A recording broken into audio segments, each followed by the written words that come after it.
où l'éléphant n'est que ceci. Le problème de l'église aujourd'hui, Maman Dorcas, c'est qu'on a beaucoup d'orgueil spirituel. Par cause de nos dénominations, nos églises, nos expériences avec Dieu. Nos titres. Nos titres. Dans Ésaïe, il est écrit, qui est aveugle si ce n'est mon serviteur? Aujourd'hui, Dieu prend des aveugles, que nous tous ici, nous sommes des aveugles. Et chacun, en entrant dans la Bible, chacun en ayant une expérience avec Dieu, a touché une dimension de Dieu. Il y a les uns qui vont te dire, Dieu n'est que le fouet, sanctification. Dieu n'est que l'anzama betaka. Dieu, quand tu fais comme ça, il va te frapper. Quelqu'un d'autre te dira, non, Dieu, il est la colonne et la pluie de la vérité. Donc Dieu, c'est d'abord la parole, c'est la sainte doctrine. Quelqu'un d'autre te dira, non, Dieu, il est fort. Hein? Dieu, il est fort. Dieu, c'est le Dieu du combat spirituel. Quelqu'un d'autre te dira, Dieu, il est comme, Dieu, il est le Dieu des esprits des prophètes, celui qui est comme une oreille et qui entend tout, et qui voit tout, et qui révèle tout. À vrai dire, l'humilité nous fera dire, je ne connais que ça de Dieu, mais je dois aussi écouter ce que l'autre a découvert de Dieu, afin que de ce que j'ai, de ce qu'il a, je mette ensemble pour connaître Dieu globalement. Donc, ça c'est bien dit. Et je suppose que dans ce nouveau numéro, chacun de nous va quand même mesurer un peu le degré de sa connaissance, par rapport à Dieu. Parce que Maman Dorcas dira, je connais Dieu. Le prophète dira, je connais Dieu.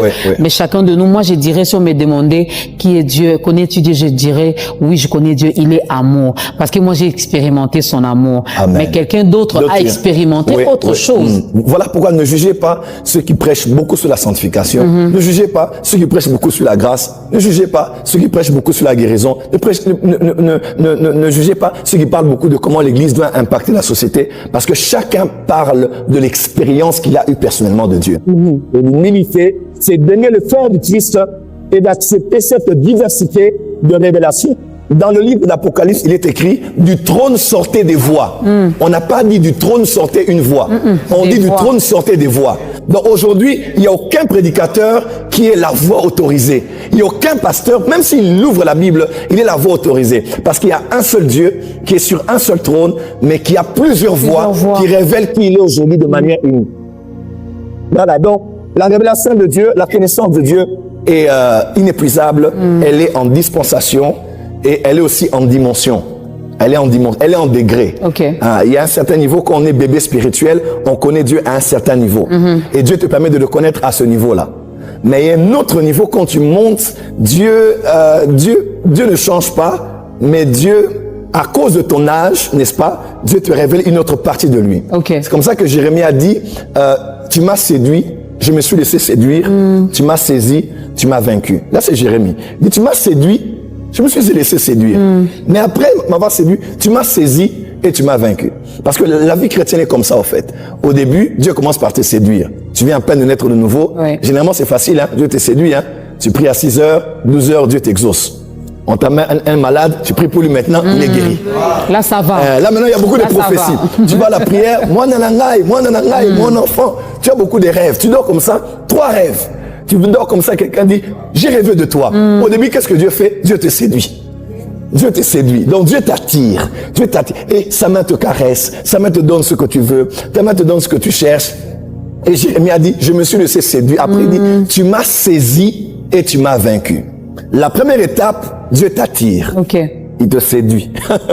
Mais la deuxième étape, la même main là qui te donnait est la même main qui va te saisir. Et quand il va te saisir, des fois, ce n'est pas facile. Là où le brisement commence. Fait mal. Là où le brisement commence. Dieu te saisit et Dieu doit te vaincre. C'est là où Dieu brise ton orgueil, il brise ton égoïsme, il brise ta suffisance, il brise ta connaissance, il brise ta réputation. Toi qui tenais beaucoup à ta réputation, là, mon image, Dieu maintenant brise ça parce que Dieu ne peut pas utiliser quelqu'un dans la maturité tant qu'il ne l'a pas brisé. Regardez avec moi autour du trône. Non, qu'est-ce que je veux dire d'abord? Jésus dit à Pierre, il dit, lorsque tu étais jeune, tu te saignais et tu allais où tu voulais. Parce que quand on est jeune dans la foi, des fois Dieu nous laisse faire ce qu'on va encore faire. Mais il dit, mais quand tu seras vieux, un autre viendra plus fort que toi, il viendra, il te ceindra et il t'emmènera là où tu ne voudras pas. Parce que quand on est jeune dans la foi, il y a des choses, Dieu nous laisse faire en rapport avec notre âge spirituel. Maintenant, quand on le connaît mieux, quand on grandit, on devient vieux, c'est maintenant Dieu qui vient et nous impose certaines choses. Voilà pourquoi autour du trône, il n'y a pas 24 jeunes, mais autour du trône, il y a que 24 vieillards. Parce qu'être vieillard, c'est le signe de la maturité. Ouais. C'est maintenant Dieu qui te guide. Tu me dis, Seigneur, non pas ce que je veux, mais que ta volonté seule se fasse. Donc la connaissance de Dieu est aussi graduelle et aussi à niveau. D'ailleurs, c'est la question que je voulais vous poser. Est-ce qu'il y a des étapes par rapport à cette connaissance des dieux? Parce qu'ici, on parle de la connaissance des dieux par Jésus-Christ. Oui. Expliquez-nous un peu, parce qu'on pouvait bien se limiter. Oui. La connaissance des dieux, on se limite là. Pourquoi vous ajoutez par Jésus-Christ? D'accord, parce que, comme j'ai dit, en fait, il y a plusieurs moyens de pouvoir connaître Dieu. Dieu, dans sa technologie, dans les Écritures, a mis plusieurs voies par lesquelles l'homme peut le connaître. Premièrement, l'homme connaît Dieu par la création. Romains chapitre 1, on dit lorsqu'on considère dans sa création, on peut voir la gloire de Dieu. Quand tu regardes la faune, la flore, quand tu regardes le climat, tu regardes... le firmament, tu regardes les étoiles, c'est ainsi que cet homme a chanté, il a dit Dieu Tout-Puissant, comme mon cœur considère.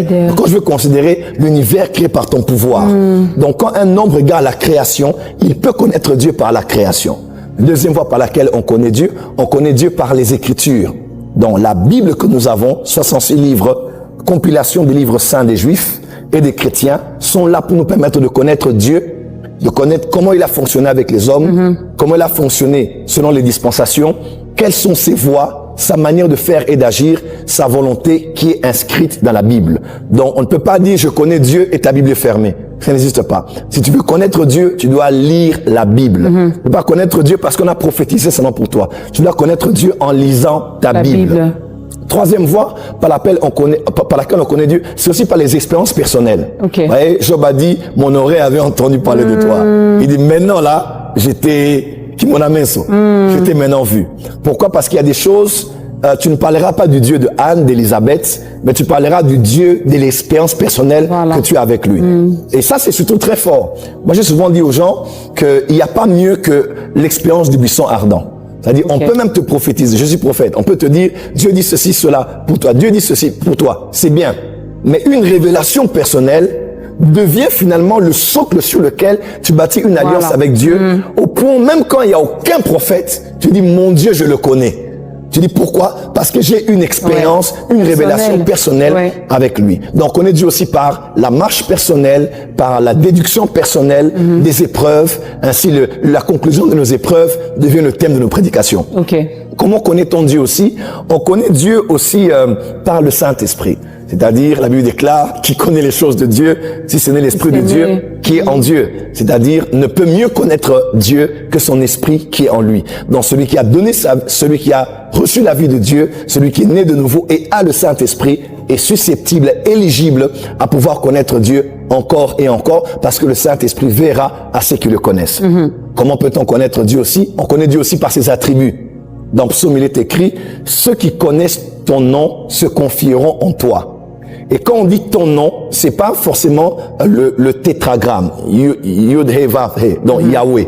C'est pas forcément Adonai, c'est pas forcément qu'est-ce que j'ai dit, Jéhovah. Mais quand on dit ton nom, parce que dans la Bible on parle des attributs de Dieu.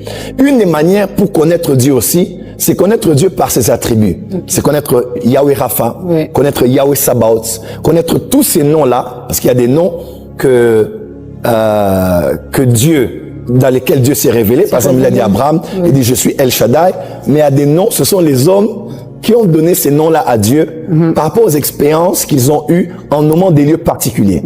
Le dernier verset d'Ézéchiel dit, le jour-là, la ville s'appellera Yahweh Shammah. Il y aura tellement la présence de Dieu dans la ville qu'on dira cette ville-là s'appelle Dieu est ici. Cette ville-là s'appellera Dieu est ici. Pourquoi est-ce qu'on a appelé ce lieu-là Jéhovah Jireh? Dieu n'a pas dit je suis Jéhovah Jireh. Non. Mais Abraham, par l'expérience qu'il a eue avec Dieu, il a dit celui-là, on va l'appeler comment? Yahweh Jireh. L'Éternel sera vu et il va pourvoir. Donc on peut connaître Dieu aussi par ses attributs. Et dernière voie par laquelle on connaît Dieu, ça c'est l'ultime pour connaître Dieu pleinement, c'est de connaître Dieu par Jésus-Christ. Connaître Dieu par Jésus-Christ. Je fais cette rencontre